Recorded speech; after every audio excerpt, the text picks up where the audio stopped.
Hi and welcome back to another short video in our series on the EcoS MA program at the University of Vienna. Today I'm going to talk a little bit about the final step of your studies, which is the EcoS Master's Exam or Defense. And I will just briefly talk a little bit about the procedure and give some recommendations based on previous experience.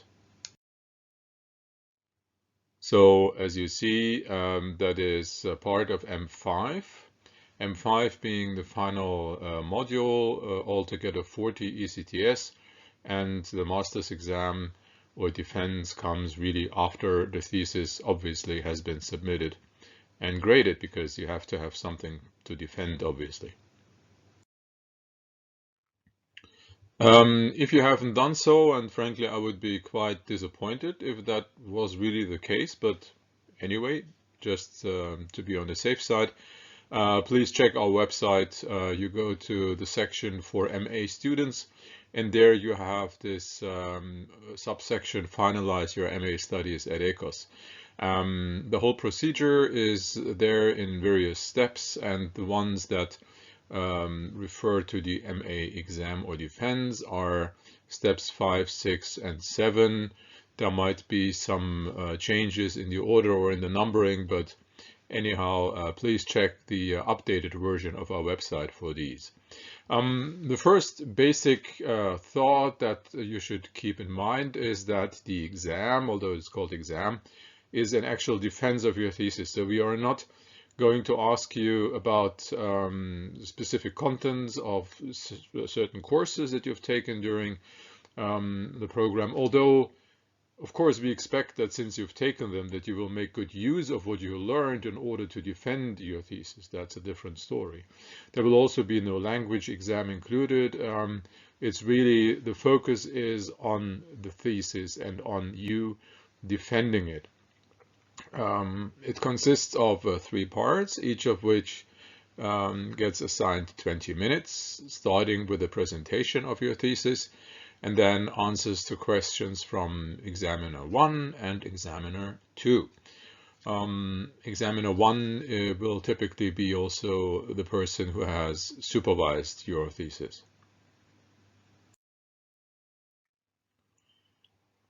Okay, so let's start with this first part, which is the presentation of your thesis.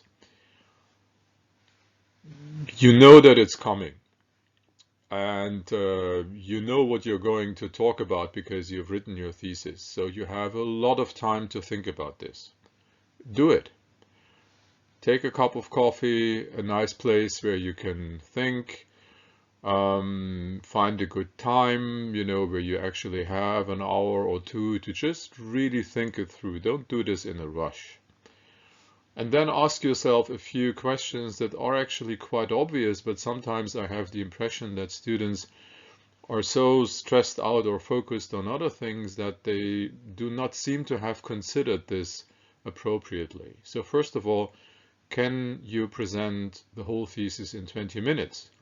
And of course the answer is no, you cannot. I mean, even if you would read it at a high speed, it's almost impossible to read 100 pages out loud in 20 minutes and still be kind of comprehensible. The second question that you should probably ask yourself is switch places. That's actually a very good technique for many situations where you ask yourself, oh, what shall I do? What shall I do? Try to imagine you are on the other side. What would you expect?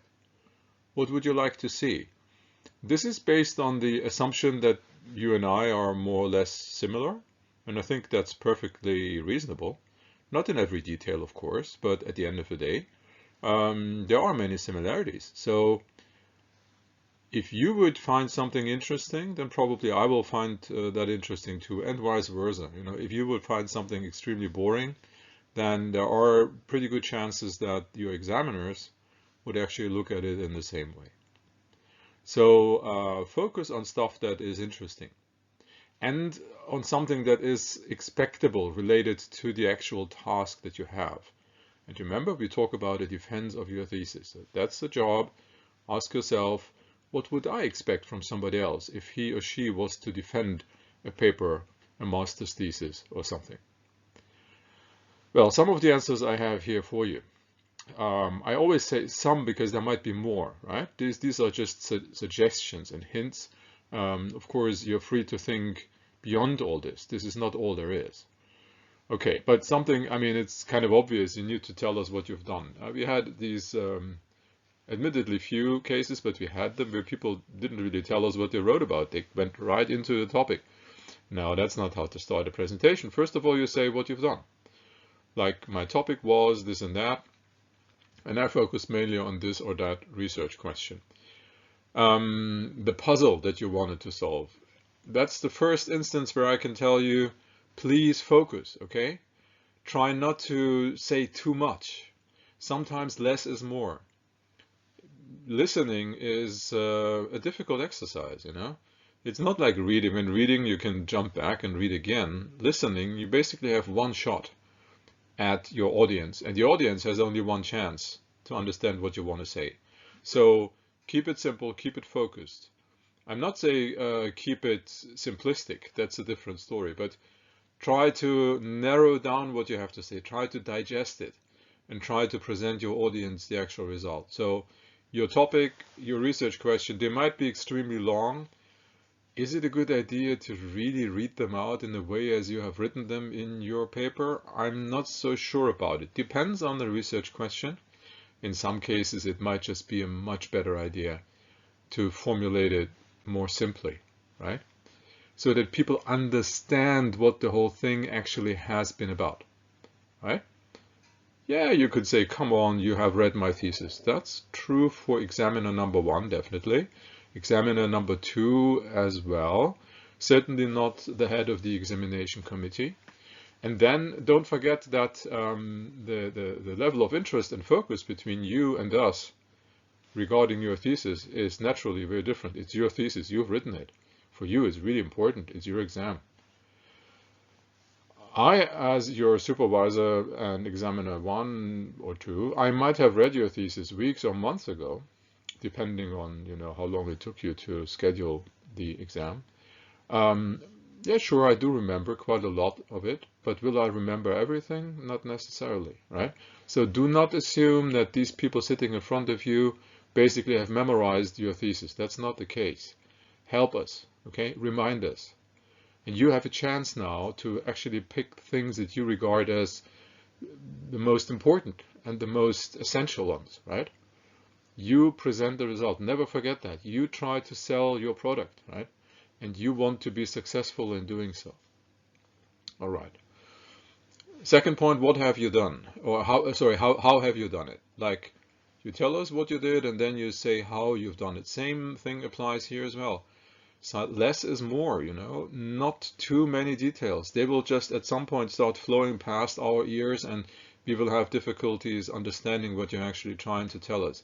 And worse even, very often people who speak in a complicated and not very transparent and not very easily understandable way often do not understand what they've done themselves. And that is, of course, an impression you really want to avoid in an exam. You want to appear as someone who knows what he or she is talking about, who is in full control of that topic. I mean, it's your thesis, for God's sake, so of course you should be, right? And you have to convince us that this is the case, right? Okay, so tell us how you have answered your research question. Do not read every sentence of your analytical framework chapter, but rather try to formulate that with your own words or probably using just parts of what you've written so that it is comprehensible, understandable, right? Again, same for your results. And interestingly, this often falls a bit short in these presentations, which I don't understand. And I think I elaborated on that before when we talked about the single elements of the master's thesis itself. You know, it's this harvest season, you know, you do all that work finally to work towards this one goal. So why not giving it the most room, the room it deserves? I mean, that's the one thing that people celebrate, right? We have Thanksgiving in the United States and we have similar festivities, I think, all over the world because people are so happy that they finally got their harvest, right? And for you, it's your results.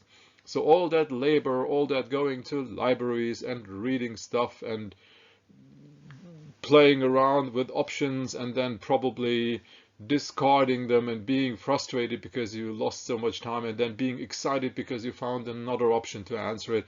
All that is in itself quite interesting, but it leads to that one goal. So please tell us what you have found out, not just in one sentence. If you have many results, like for example, if you have similarities and differences, if you do a comparative thesis, then of course there should be something like a hierarchy of results. Which ones stand out? They could stand out for being particularly relevant, heavy in terms of their implications. They could also stand out because they were unexpected, right? It's not what common sense would suggest, or what the literature suggests, or what you thought at the beginning of your thesis, So try to kind of establish something like an order of priorities here when you present our results. And then, of course, finally, so what, right? So what does that mean? You found all those results. So what do you think we can learn from them? And as I said before, when we talked about the actual thesis, this is a place where you're absolutely welcome to also speculate a little bit. Don't overdo it, but still it's okay to look a little bit into the future and to ask this why question, like why is that so? In fact, that's what we would expect, right? You can't just tell us I found a huge difference between Japan and China in terms of how they tax milk products. I just made this completely up. I don't even know whether that's true. Okay, so what do you expect? Of course, you expect something like, and I think this is because, right? You expect something like an explanation for that. Again, if you try to trade places and imagine that you are the one who is listening to this presentation, wouldn't that be what you expect the presenter to tell you? Not just this is what I found, but also this is what I think this is based on, or this is what I think it means, etc. Some of the elements can usually be skipped. I say usually because, of course, these are all very general remarks, and the thesis and topics and research questions and also your own preferences can really differ a lot. But in general, right? In general, a detailed literature review is really nothing that you should do in a just 20-minute presentation where you have just this one shot, to convince us that you have done interesting research on an interesting topic. Also, a detailed presentation of data. I mean, when we talk about results, that's fine, and you have similarities and differences and show us some numbers or something, or some survey results or some qualitative indicators. I don't know. That is okay, but, going through, okay, now I'm going to my literature review, bam, bam, bam. Now my analytical framework is this, bam, bam, bam. Now in the empirical part, I found this. Basically, they would be following the structure of your thesis, right? This is so boring. And again, you have only 20 minutes. So compress this, reformulate it, put it in a certain context. Always remember one of my favorite sentences: form follows function. What you do depends on what you want to achieve, right? So ask yourself, what is it that I want to achieve during this exam? And then make sure that everything you do basically is going in that direction. Yeah, lists of names and numbers. Again, people are listening to you, right? And if you are listening to numbers, you know from your own experience that after a while, it's difficult for our brain, and especially if these numbers come with commas or something. No, and names, I'm not quite sure about that either. Again, it might depend, and if you really think it's important, do it. These are just suggestions, as I told you.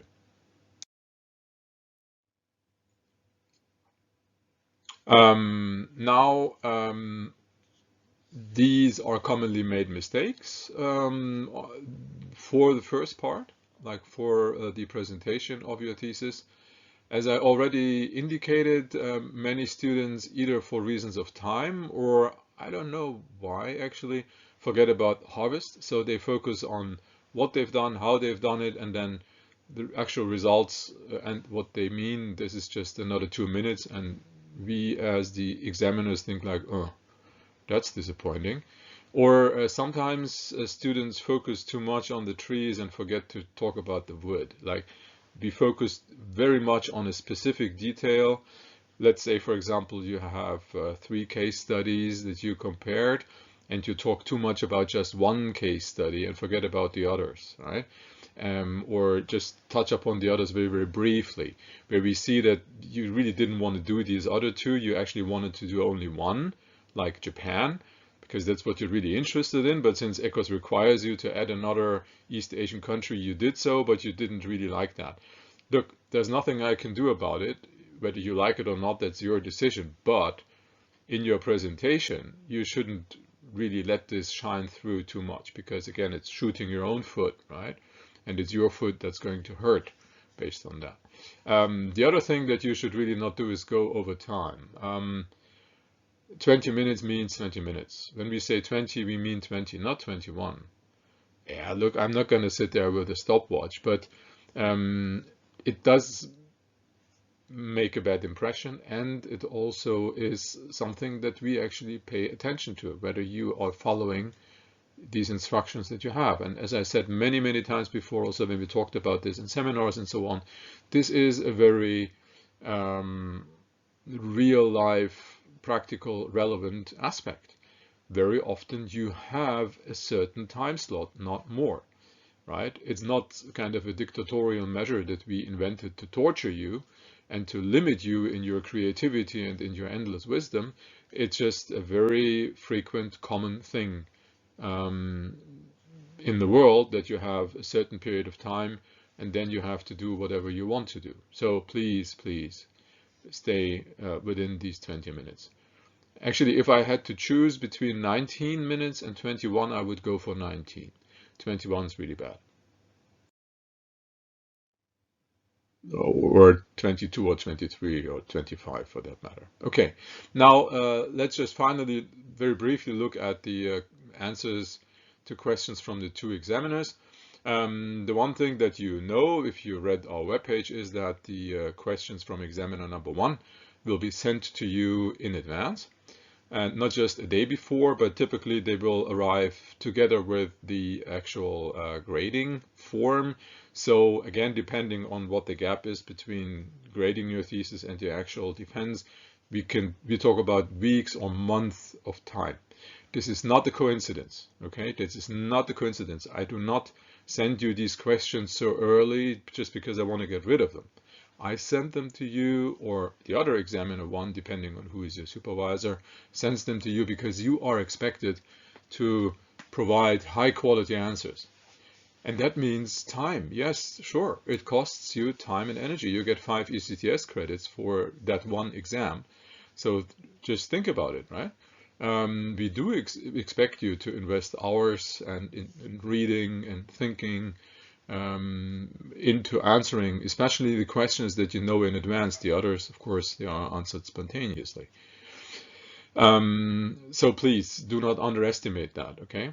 The last thing I want to see, this is already in the list of commonly made mistakes, if I have the impression that you didn't prepare.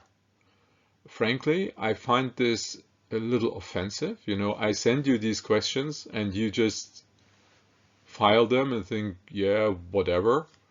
And then you appear at the exam and I see that you are just now trying to think about how to answer the question. Really? Nah.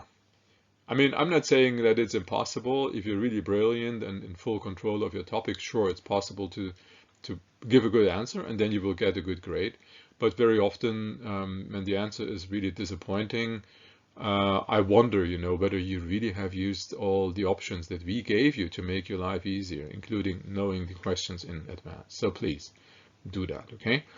Also, the first question by examiner number 1 is always, as you see it over there on the slide, headline in a tabloid newspaper, and we mean it. It doesn't have to include sex or the weather or something. This is not what we mean. We mean it must be brief and kind of to the point, you know. Very often students then read a simple sentence stretching over 3 or 4 lines, you know, almost a whole paragraph. And I think, haven't you read the question? And then usually they say, oh yeah, I know you want to have a tabloid newspaper, but, and then what they don't say, I don't give a damn. And then they read me something that wouldn't be suitable for a headline anywhere, right? So please, as I said on the previous slide, lean back, relax, and think, okay, what have I done? And what's the main result actually? What's the main outcome? And then you formulate that into a brief sentence, okay? We have seen a few examples where students were actually doing quite well, but in most of the cases they haven't. And this is not a good indicator. It means that you very likely didn't really know what you've done yourself. And that is not a good point to start with anywhere, right? Okay, now other commonly made mistakes is that you do not answer the questions fully because you haven't read them carefully, or you answer a completely different question. Now, okay, answering a different question, that's a tool that politicians apply when they are in media interviews, right? And it's just a question you're not comfortable answering, so you just talk about something else. That's a very clever technique, and I'm actually trying to learn from these people. But this is a master's exam, okay? So don't try to be clever or something. We wait for that specific answer and we grade you, okay? So read the question, try to understand it. It's usually formulated in plain English. Read it again and again and again, and then answer that question, okay? That would be very nice. Also, convince us by giving answers in a way that applies to the whole thesis, but it should also apply to your master's exam. When we ask you, why have you made this claim, then you're supposed to provide us with some arguments and actual arguments in form of data, like numbers, facts, whatever, right? Just repeating the same claim is not an answer, okay? Well, I think this is basically it. I really hope that you will take the time to think through the whole process. You have done an amazing amount of work. You have found fantastic things, fascinating things, interesting things, and now you are going to present those results. So probably some of you might even see this MA exam as another welcome opportunity to finally publicize, distribute the results that you have been working for so hard. And, you know, all of us, we are scholars. So for us, this process of painfully arriving at certain answers to research questions is very, very normal. And we clearly appreciate that you've done this. And we're actually looking forward also to hearing what your research has been and what the results of your research were. So please make good use of this opportunity, look at it in a positive way, and, well, also see this as the final concluding step of your study. So I hope that you will be able to enter this MA thesis defense with a positive mood. Thank you, and I'm looking forward to actually seeing you then at the defense. Bye.